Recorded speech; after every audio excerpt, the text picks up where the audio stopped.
vocês não sabem a história do pecado de Acã, vá ler a Bíblia, que seus filhos estão sabendo, viu? Não pode pai ficar para trás não, que o negócio vai ficar feio. Muito bem. O livro de Provérbios está dentro de uma categoria, muita gente quando vai ler a Bíblia, dá uma confundida, porque a Bíblia não foi escrita, né? Ela foi escrita, mas ela não foi organizada de maneira cronológica, né? Os livros não foram colocados no primeiro livro, no segundo livro, na ordem que as histórias aconteceram. A Bíblia agrupa os seus livros pelo estilo literário. Então, nós temos uma parte no Velho Testamento chamada os livros sapienciais, ou livros de sabedoria, que são os livros de Jó, tanto de sapienciais quanto poéticos, né? Jó, Salmos, Provérbios, Eclesiastes e Cantares. E quando nós vamos para o livro de Provérbios, nós encontramos muito a linguagem de que existe o tolo e existe o sábio. E o tolo é aquele que aprende a fazer as coisas da maneira correta, da maneira que agrada a Deus, que tem as melhores práticas. E o tolo é aquele que faz um monte de besteira. Em meio disso tem um ditadozinho que eu acho muito importante, tem tudo a ver com o que a gente vai conversar hoje. Eu uso muito esse ditado, somente em aconselhamento, né? Eu digo que, baseado no ensinamento de Provérbios, o sábio, ele aprende com o erro do outro. Ele não precisa passar pelas mesmas coisas que a outra pessoa está passando para aprender. Ele vê o erro do outro, as consequências do outro, e ele aprende, sem precisar passar pelos erros dos outros. O tolo é aquela pessoa que aprende com os seus próprios erros. Por quê? Porque ele faz a burrada, ele faz o que não devia, aí ele se arrepende, se ele for de verdade, né? Se ele for crente de verdade, ele vai lá, se arrepende, mas ele se arrepende, ele vai aprendendo, quebrando a cara. Mas existe uma outra categoria que é o orgulhoso. Esse não aprende de jeito nenhum, nem quebrando a cara, nem com os outros, por uma razão simples. O orgulhoso nunca acha que está errado. Ele não consegue enxergar os seus próprios erros e é um pecado muito difícil de combater. Por isso, meus irmãos, para nós sermos servos de Deus, nós precisamos entender que não há espaço para orgulho na nossa caminhada com Deus. A Bíblia fala, com maneira muito enfática, a gente vai estar trabalhando sobre isso hoje à noite, que nós precisamos ser humildes, nós precisamos ser mansos. Então, quero pedir que você abra a sua Bíblia em Mateus, capítulo 5.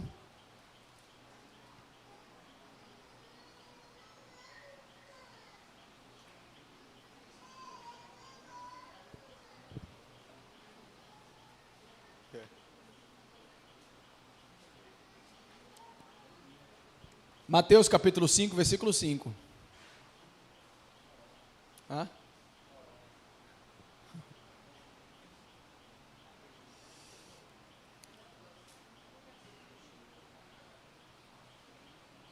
Mateus 5:5 diz o seguinte: felizes as pessoas humildes, pois receberão o que Deus tem prometido.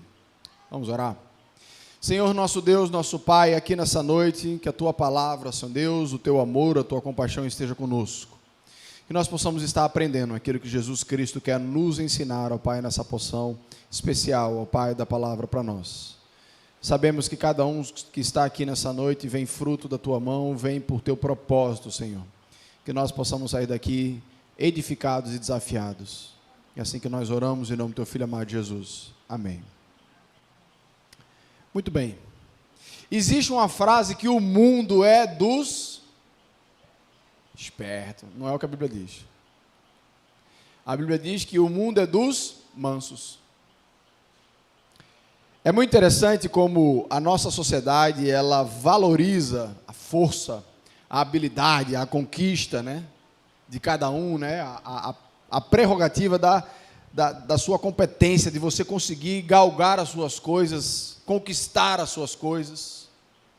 Enquanto quando nós enxergamos para as Escrituras, ela nos fala que abençoados mesmos não são os espertos, e sim os mansos, os humildes.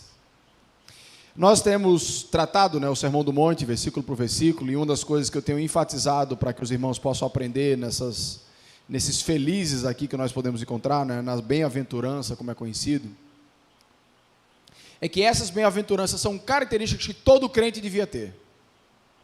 Então prepara aí que hoje é uma análise sua. São características também que não são naturais de ninguém. Então, uma pessoa que é mansa por natureza, vamos dizer assim, né? O cara feito Guilherme, assim, um cara tranquilo, né? Não significa que é essa mansidão aqui que ele está falando, não. Essa mansidão, ela tem uma perspectiva espiritual na sua fundamentação. Assim como os espiritualmente pobres, assim como aqueles que choram, e agora essas pessoas humildes, né? E mansas, vamos dizer assim. Nós nunca pensamos que nós vamos conquistar alguma coisa sendo mansos. A nossa cabeça sempre tem a cabeça de lutar, de ir atrás. E é importante a gente poder aprender. É muito interessante como as bem-aventuranças, elas tratam um enorme contraste entre o ser do mundo e o ser de Deus. Entre ser, fazer parte do povo de Deus. Porque são características completamente distintas. Se eu chegasse para você, como você gostaria de ser? Eu disse, rapaz, eu queria ser espiritualmente pobre, eu queria chorar, eu queria ser manso, eu queria ter fome e sede de justiça, eu queria ser misericordioso. É o que comumente você vai ouvir? Não, não é. Eu queria ser alto, bonito, forte, rico, né? É isso que você vai ouvir. Os valores do reino, eles estão em outra corrente, completamente diferente dos valores desse mundo. E a primeira coisa que eu quero corrigir na nossa mente, no nosso coração, são 3 ideias erradas que a gente pode ter com relação à mansidão. A primeira coisa é que ser manso aqui não significa ser preguiçoso. Aquela pessoa que tem uma vida mansa, tranquila, né? Não, né? Vamos ficar calmo. Isso aqui é só, vamos ficar tranquilo. São pessoas que não precisa batalhar para viver. Não, tem aí, ó. Deixa assim, do jeito que está. Se essa humildade aqui, que é traduzido como humildade, outras versões trazem como mansidão, é uma vida tranquila, né? Uma vida que a pessoa não se aperreia com nada. Você acha que a gente ia poder dizer que Moisés foi manso? Um homem que cuidou de um povo de 1 milhão de pessoas no meio de um deserto. Mansidão. Rapaz, dentro desse contexto, a única coisa que você não pode dizer de Moisés é que ele teve uma vida mansa. É ou não é? Mas a Bíblia fala que Moisés foi um homem manso. Então, a gente não pode fazer essa leitura. Não, o negócio é ficar de boa, ficar no relax, deixa a coisa rolar, né? Deixa a vida me levar, a vida leva eu. Não é isso que a Bíblia está dizendo. Mansidão não é nesse sentido. Segunda coisa, ser manso também não é uma questão, ser humilde também não é uma questão de fraqueza. Sabe aquele cachorrinho, né, que você não sabe se você passa a mão, se não passa? Aí quer que o dano fala? Você é manso, tu dá na cara dele e não faz nada. Não tem esse cachorro, não tem? Vai, contosse, puxa o rabo e o cachorro. Mansinho é mansinho.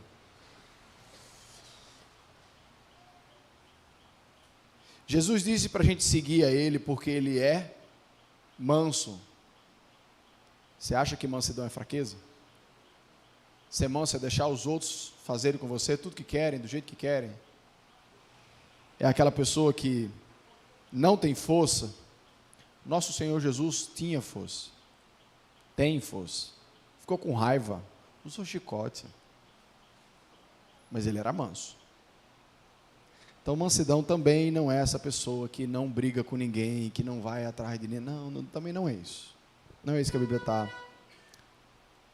E existe aqueles que encaram essa perspectiva da mansidão, da humildade, como alguém que abdica de tudo pela paz. Não briga com ninguém, não faz questão de nada, está tudo bom, está tudo tranquilo, está tudo maravilhoso, está tudo lindo. O problema é que quando a gente vive essa vida, que a gente coloca, inclusive a verdade e a mentira no meio disso tudo, a gente deixa em que aquilo que é importante, aquilo que é verdadeiro, ou seja, não, deixa, mas está errado, não, mãe, olha, deixa para lá. E acabamos não tomando uma posição que precisa ser tomada. Jesus diz uma coisa que para muita gente é um assustado, né? Vamos dizer assim. Porque as pessoas constroem um Jesus da mentalidade delas, né? Jesus diz assim, eu não vim para a paz, eu vim para a guerra.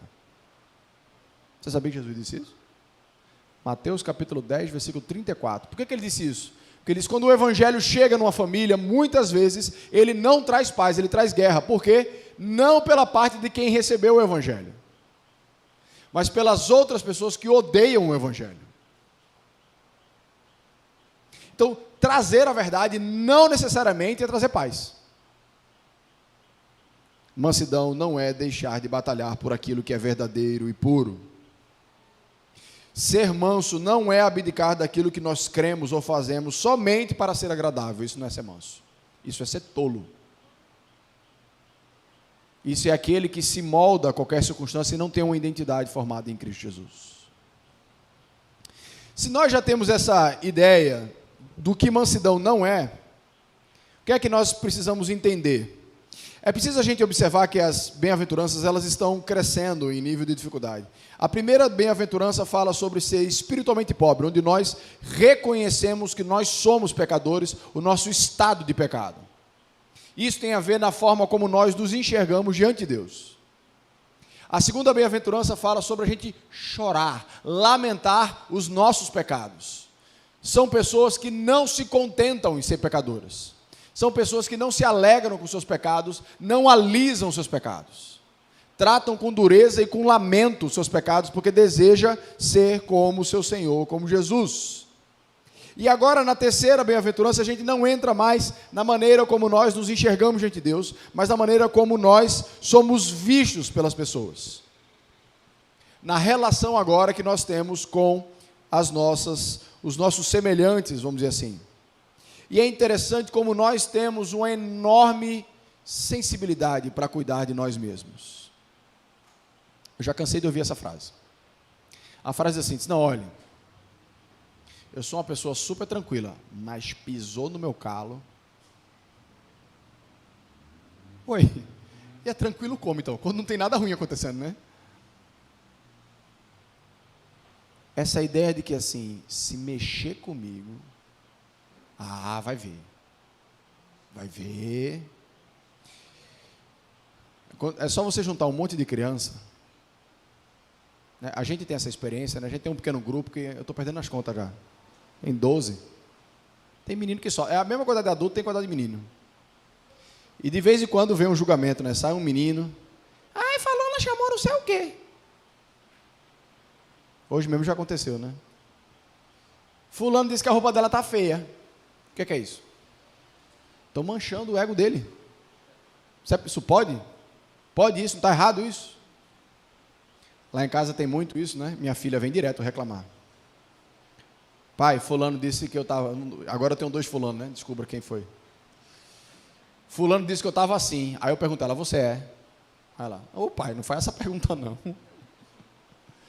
Ela não consegue dizer que ela é?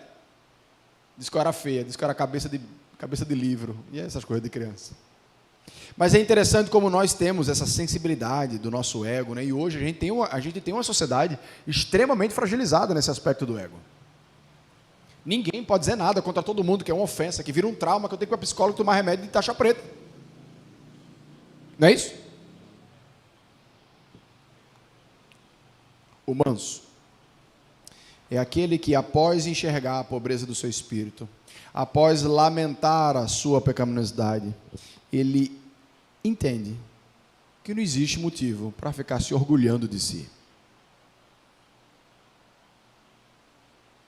Porque o nosso orgulho, ele cresce quando a gente não se enxerga como um pecador. O orgulho, lembra que eu falei no começo da pregação, ele esconde as outras pregações, ele esconde os outros pecados. Quando eu enxergo a minha pobreza de espírito, quando eu lamento o meu pecado, eu falo assim, quem é você, meu amigo? Eu gosto muito de uma frase do grande pregador, do Spurgeon, que ele diz assim, quando falarem mal de você, não fique chateado. Você é muito pior do que eles estão falando. Eles é que não conhecem você.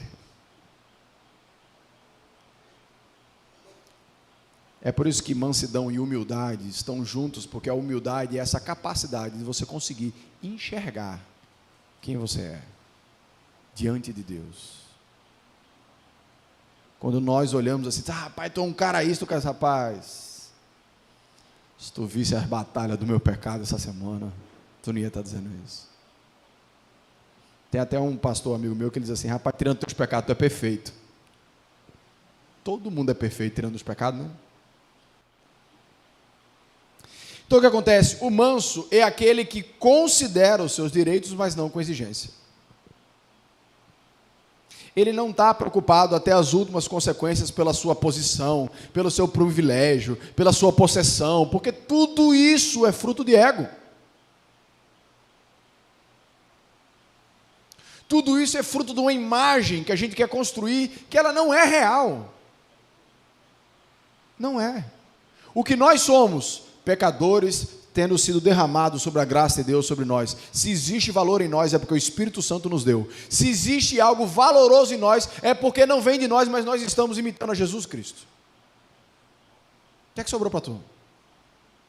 Nada. Então para que ficar batendo? Não, porque eu tenho direito, porque é isso, porque é aquilo.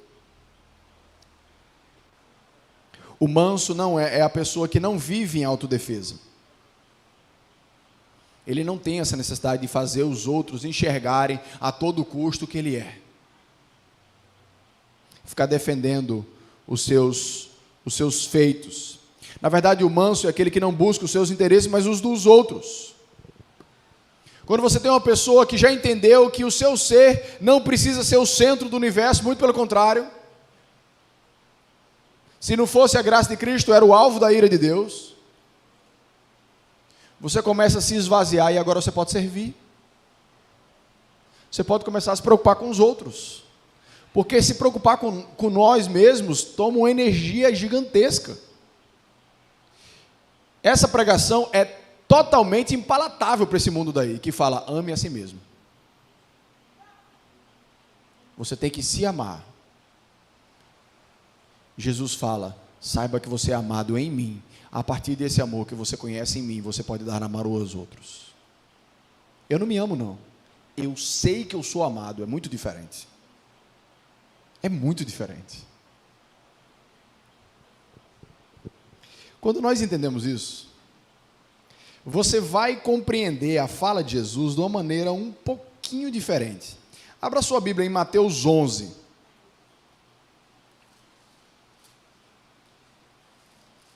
Mateus 11, 28 e 29.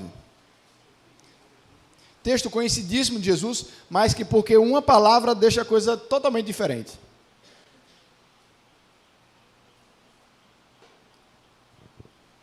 Mateus 11, 28 e 29. Venham a mim todos vocês que estão cansados de carregar as suas pesadas cargas, e eu lhes darei descanso.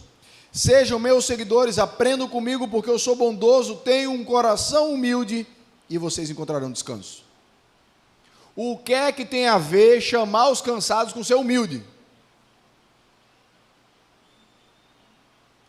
O humilde é aquele que coloca os interesses do outro acima do seu. Esse é o sentido do texto. Se você pegar em outra tradução, diz assim, venham após mim, porque eu sou manso. Jesus disse, eu deixei os meus interesses para poder cuidar de você, venha. E eu desci do céu, eu deixei minha glória, virei um homem para ser o seu salvador, para ser aquele que lhe abraça, para ser aquele que cuida de você. Mas ele fala, sejam seguidores. Jesus não nos pede nada que ele não faça.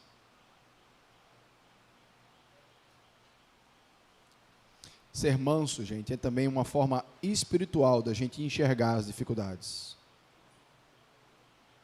Ser manso é quando nós conseguimos entender que as circunstâncias do nosso mundo cooperam para o nosso bem. Romanos 8, 28. Que eu não preciso ficar batendo martelo em cada coisa que me acontece, porque eu sei que tem um Deus que governa todas as coisas. Ele saberá dar a recompensa e a justiça para cada coisa.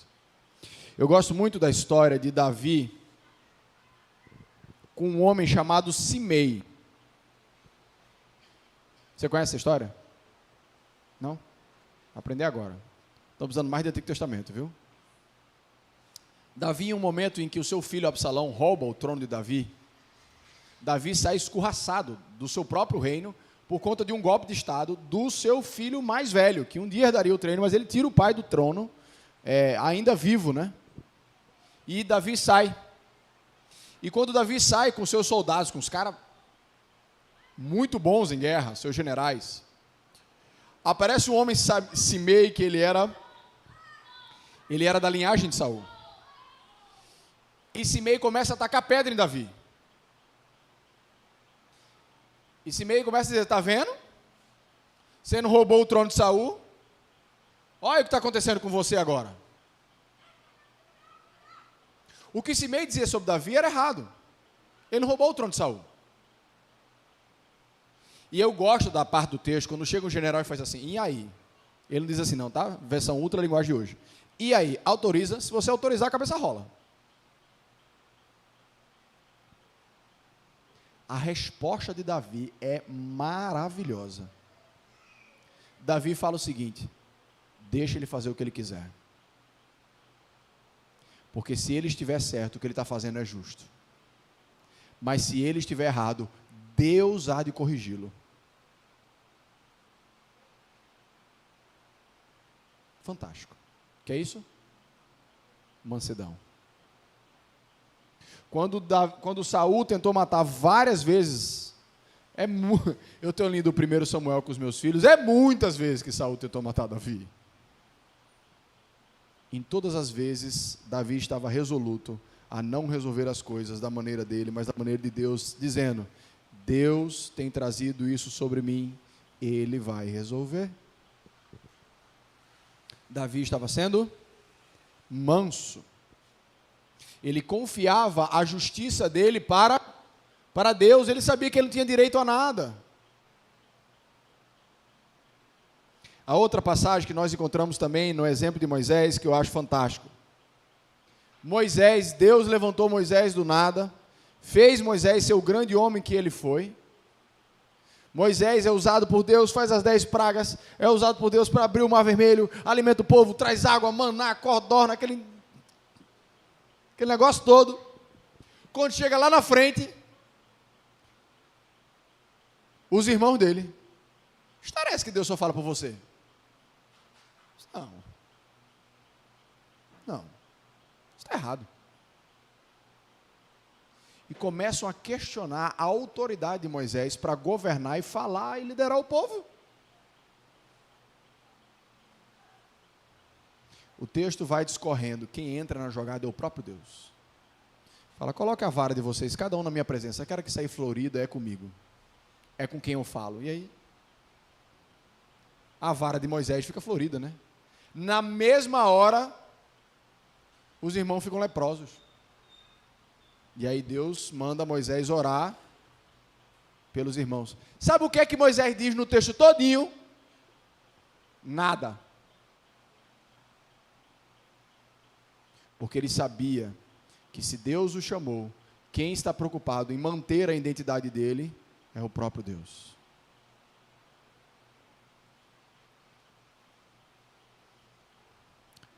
Boa parte da nossa dificuldade de não sermos humildes, de não sermos mansos, é porque nós não confiamos em Deus.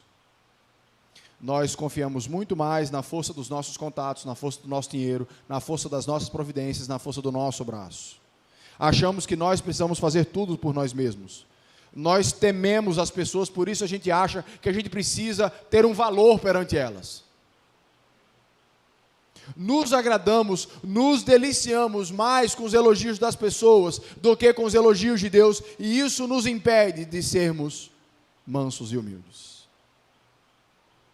Adoramos, nos alegramos quando alguém nos eleva acima daquilo que nós mesmos sabemos que nós não somos.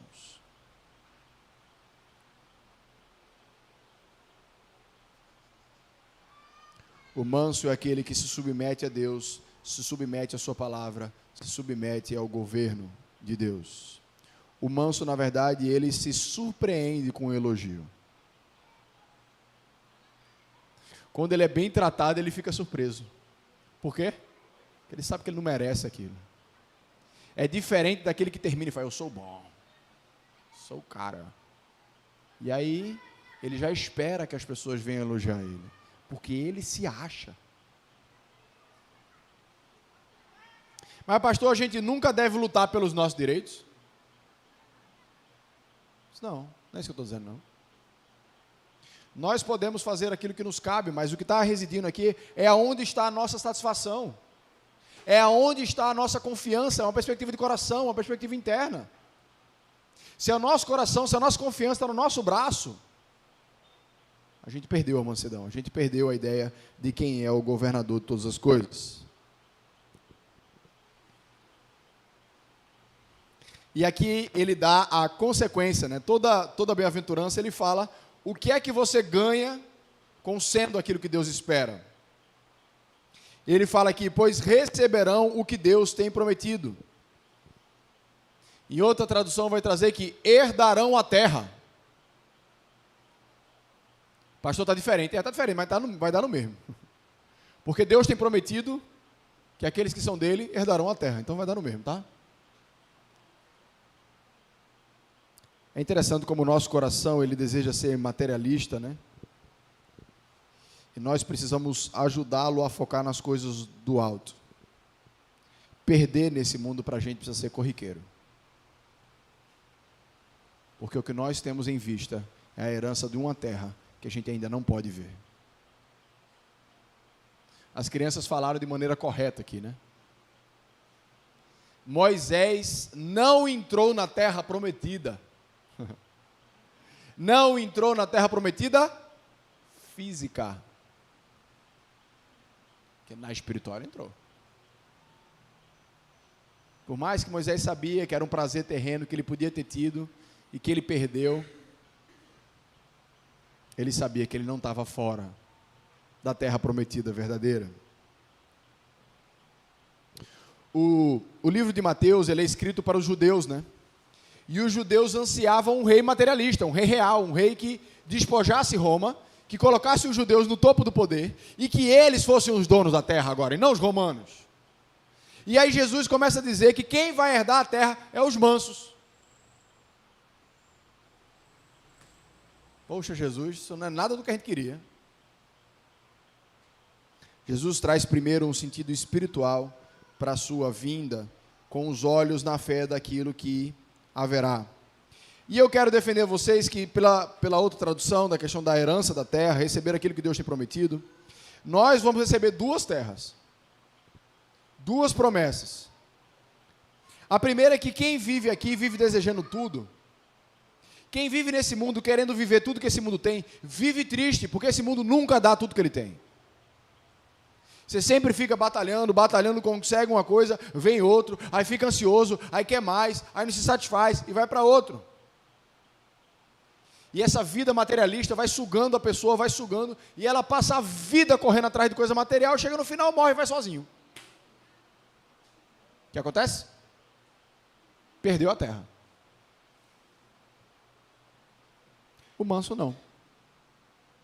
Ele entende que Deus está no governo da vida dele, que ele tem aquilo que Deus tem provisionado para ele, que ele é feliz pela provisão de Deus na vida dele, que ele agradece aquilo que ele tem. Eu gosto da frase do Francisco de Assis. Francisco de Assis foi quem primeiro teve a ideia do voto de pobreza, né? Ele era riquíssimo, ele fez o que o jovem rico não fez, ele vendeu tudo que ele tinha, deu para os pobres, e ele tem uma frase que é muito legal. Ele diz o seguinte: para quem o pouco não é suficiente, nada é suficiente. Então quando nós entendemos que nós não merecemos nada, o que você tem dado, o que Deus tem dado para mim, já é muito.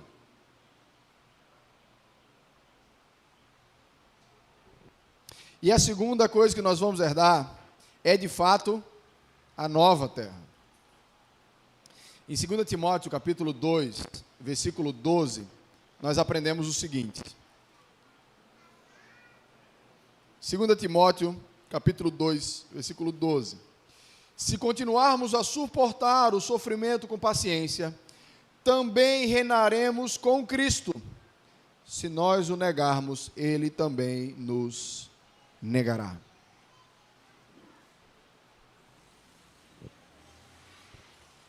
A Bíblia fala em novos céus e nova terra, cujo rei é Jesus. E a Bíblia nos fala que se nós nos mantermos firmes junto com Jesus, nós reinaremos com Ele. Em Romanos capítulo 8, versículo 17, diz que nós somos co-herdeiros com Cristo. Você não tem ideia do que é isso, não. O herdeiro de verdade é Jesus. Mas por estarmos nele, por ganharmos os méritos de Jesus pela graça de Cristo, nós somos transformados em co-herdeiros. Eu sou irmão. Eu tenho direito à mesma herança.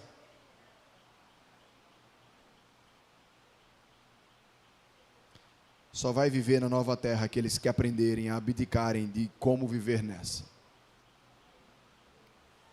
A lógica do reino é essa. Precisamos a perder aqui para poder ganhar lá. Jesus falou isso com todas as letras. Quem tentar ganhar a sua vida vai perdê-la. Quem perder por amor do meu nome vai ganhá-la. Meus irmãos, quando a Bíblia nos promete que nós seremos abençoados, bem-aventurados, felizes por sermos humildes e mansos, nós precisamos entender a guerra contra o eu que deve existir. É necessário que o nosso ser, ele seja mortificado, para que haja um só Senhor, Jesus o Cristo. Essa batalha não é fácil. Porque os nossos desejos, eles vêm com toda a força, parecendo reis, querendo dominar todas as coisas. Entenda o que é que está em jogo. O que a Bíblia está nos desafiando é 70 anos de mansidão contra uma eternidade de herança. Imagine. Tudo que você passou, seus 70 anos. Aí você já está no ano 5 bilhões, 328 milhões, 292 mil e 33. Rapaz, só pedindo para a gente 70 anos. Para a gente estar aqui, ó. Desfrutando disso que a gente desfruta sem parar na presença do nosso Senhor Jesus. Quando os irmãos estavam cantando aqui, louvando a Deus, uma das coisas que eu amo nessa igreja é que dá para ouvir a igreja cantando. Eu gosto de imaginar o céu. Milhões e milhões e bilhões e bilhões de vozes cantando ao Deus que não mais está pela fé presente, mas o Deus que está verdadeiramente presente. E você ali naquele lugarzinho, caramba, estou no céu. Chegou.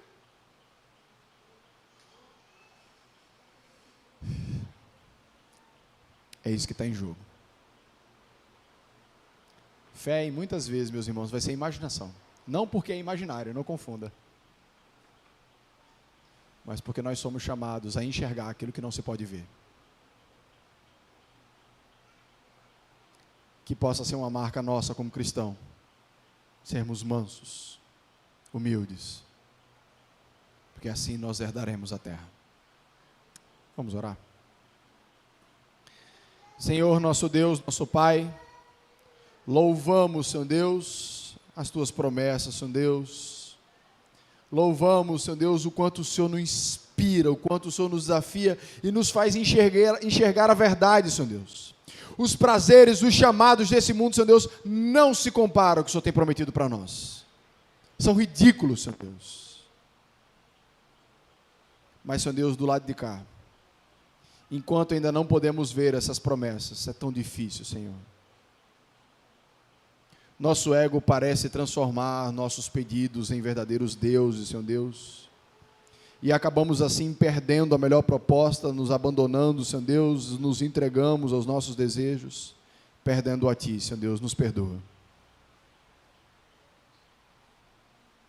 Que nós possamos entender que nós somos pecadores, ó Pai, necessitados de um Salvador, necessitados de perdão, e é por isso, Senhor Deus, que nós precisamos estar aqui celebrando essa ceia, recordando, ó Pai, o perdão em Cristo Jesus.